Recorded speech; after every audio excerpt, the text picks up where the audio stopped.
guys, welcome to my channel. It's Tasha Jill in the building. Go Tasha, go. Oh, sorry.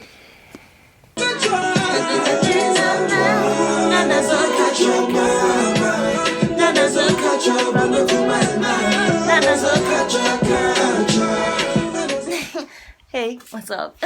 You're back. That's me, it's alright. As we are out here doing online, I hope also you're online. Today's shout out goes to Mr. Brian Nabie. I hope I'm pronouncing your name correctly because Brio is my boy.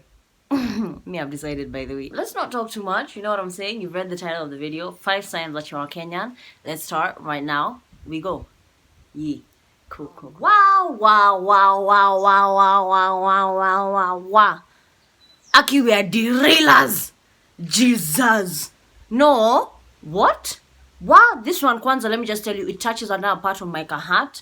Because I feel like, what? We are too much, but it's also later at the same time. I'm not saying we stop. And I don't know how we even started this. Is it like our founding fathers when they just sat down and they're like, yeah, this is what we want to be known for as a nation? Is it like some genetic mutation? Even when you meet Kenyans outside of Kenya, we're still derailed. It's either, let me tell you which category you're in. You're either a derailer or a derailee. Most likely 9 out of 10 times uko hapa derailee. Ni watu wanakuambianga tufanye hivi. Let me even tell you, over time I went to buy milk. There's a time my mom had sent me to buy milk from Oilibe. Like I was on my way home and I was like, yeah, nah, I'm not coming. I'm not going out. There's no way. Like, fuck this shit. Every weekend when we have to be going out. Because it was one of those holidays I've come home and every weekend we're just going out. So I was like, F it. This weekend, I'm not going out. And for real, I'd put my foot down. Just to cut a long story short, ended up coming home at like 8 o'clock in the morning. Wait a minute. Wait a minute.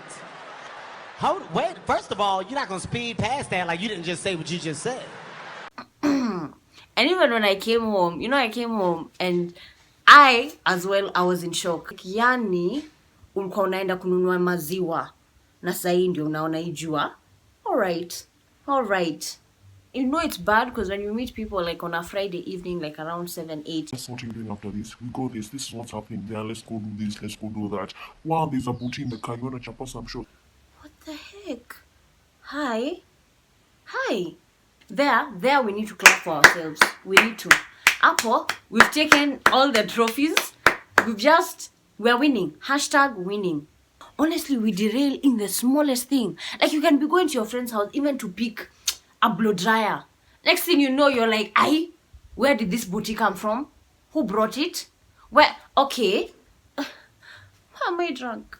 Why the fuck am I drunk? What the heck is going on here? What? As you may or may not know, because here on the Wawula Kabuka channel, we aim to educate and be educated. So Kenya has 2 national languages, Kenyan, wow, Kiswahili and English. The thing with how we speak is that we use Kiswahili and English words interchangeably, like in a sentence, or even like for things. Like there are some things, deadass. When I say deadass, I don't know the English words to them. But you see, because we are, especially when you're in Kenya and you're talking to Kenyans, so you'll understand each other. It's only when you're talking to people who are not Kenyan and you're like, oh, that's not English? Let me Google Translate for you. Even me, I don't know. I swear, I've even written it in my essays. It's so weird. Okay. A word I learned the other day between a year and 2 years ago was tangawizi. I don't know what tangawizi was. What is it? Ginger. Garlic. Ginger. It's definitely ginger. Another word that I find so hard to explain to people is madharau. Like, although now I know it's rudeness. And then the funny thing about how we speak, we can talk in English, then out of nowhere we throw a Kiswahili word. So you think, so you think you're understanding what we are saying. We can say a sentence like, yeah, imagine he took the bag, but then he forgot to beba the chapos. You see, you understood, imagine he took the bag. But from there, beba the chapos, of course, I had to use a chapo example. Because, #Team Chapari in the building. Dead. Have you ever told a Kenyan you're not drinking? No, for real. Have you ever told a Kenyan you're not drinking? Because I don't know. I don't get it. I don't understand how it translates to bring more shots or buy that booty. You get what I'm saying? So I feel like there's an issue in translation. This thing, it came on a boat though. Sikunywi doesn't mean sikunywi like in this minute. You know, it means sikunywi like for the whole night. You get what I'm saying? Did you get me? You really don't. I know you don't. I know you don't. Don't you find out here like you do? Because I know you don't. Hannah was story time. So there was a time I had said, fuck alcohol, fuck you, I don't need you in my life, waste of energy. It's actually a waste of energy, to be honest. Like, I like the feeling. We're moving away from the main topic here.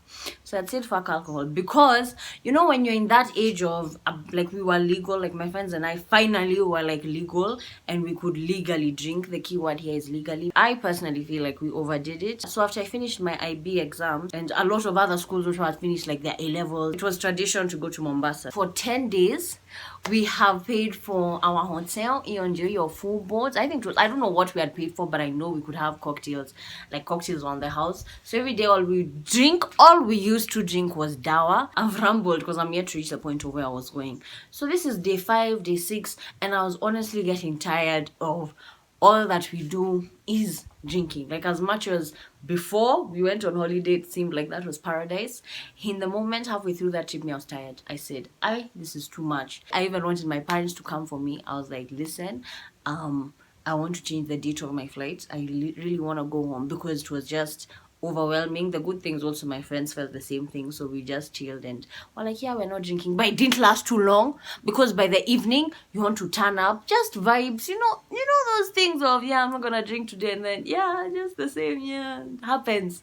Yeah, it happens. You always say I'm not, and then you do, and you're like, wow. Next time, just don't say useme. I've learned to don't say. You just keep it to yourself. After this trip, mind you, this trip was like in June. After this trip, I said I was done.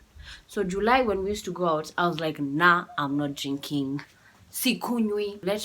We get to whatever club or whatever we're going to, and I'm just like, hey, no, I'm not drinking. You hear someone from across the room. After she's not drinking, yo, bring that booty, she chapa some shot. Okay, maybe he didn't understand what I said, but I said, I'm not.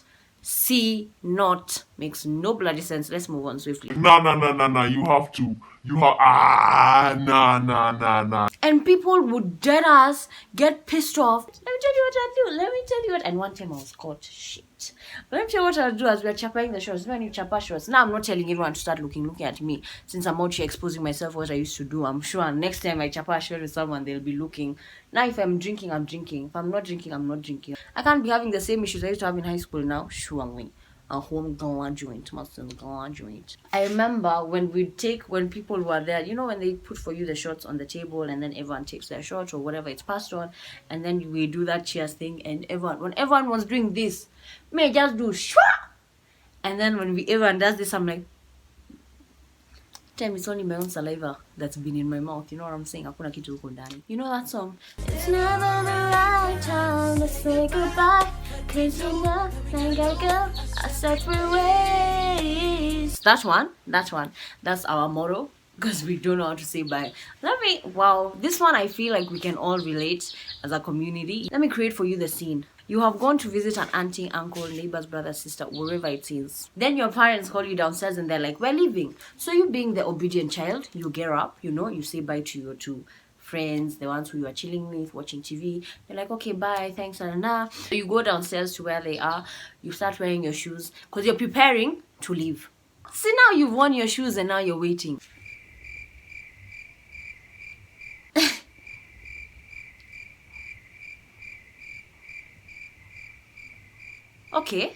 Okay.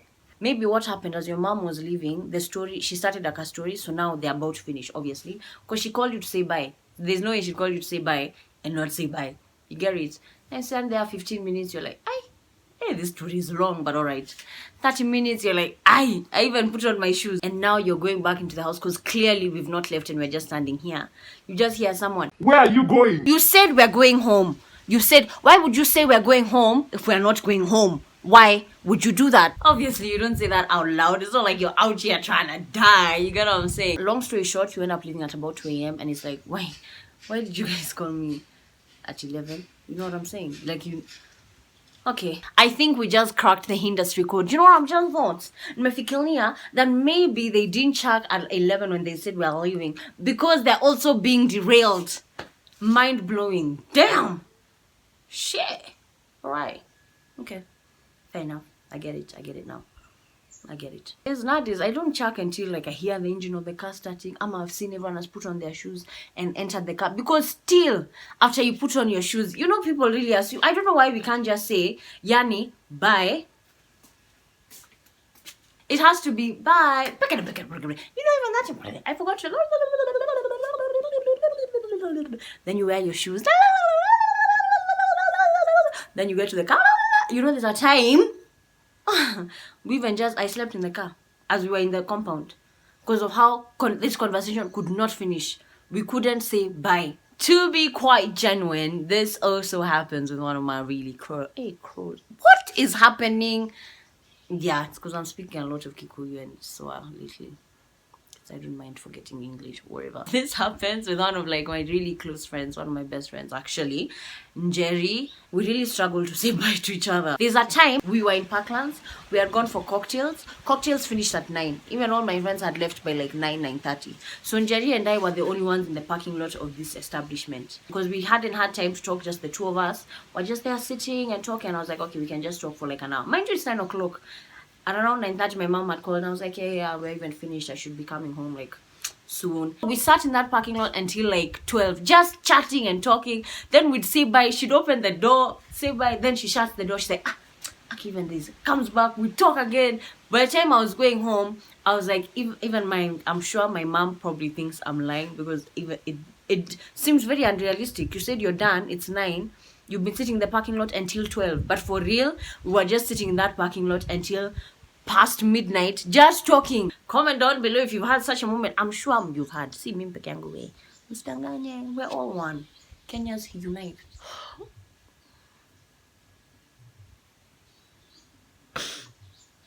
Thrifting. You know what I'm saying?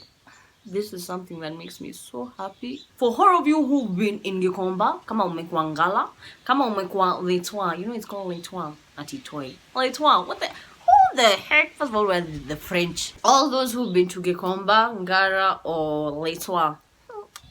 Say I. The others, where unaenda? Please. Oh, you didn't put up your hand. Please. Thank you. Exit. Thank you for your time. Thank you for occupying this space in our country. But unfortunately, it's time for you to leave the tribe. Nothing, you know? Nothing beats that feeling when someone compliments you. Guy, where'd you get that top from? Okay, it's cute. Busy. Relax. In total, what's on me is less than 2 G's. Don't be mad. Don't hate the player. Hate the game, B. Hate the game, you know. Tabu, just think where you would be clothes-wise if it wasn't for things like thrifting. For that, let's just have a moment of silence.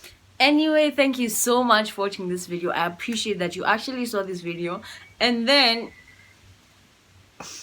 you clicked on it and then you watched the whole thing and here you are. You know what I'm saying? That you're the real MVP. And I pray that God continues to bless and guide you in everything that you do. Love, happiness, and success come your way. You know what I'm saying?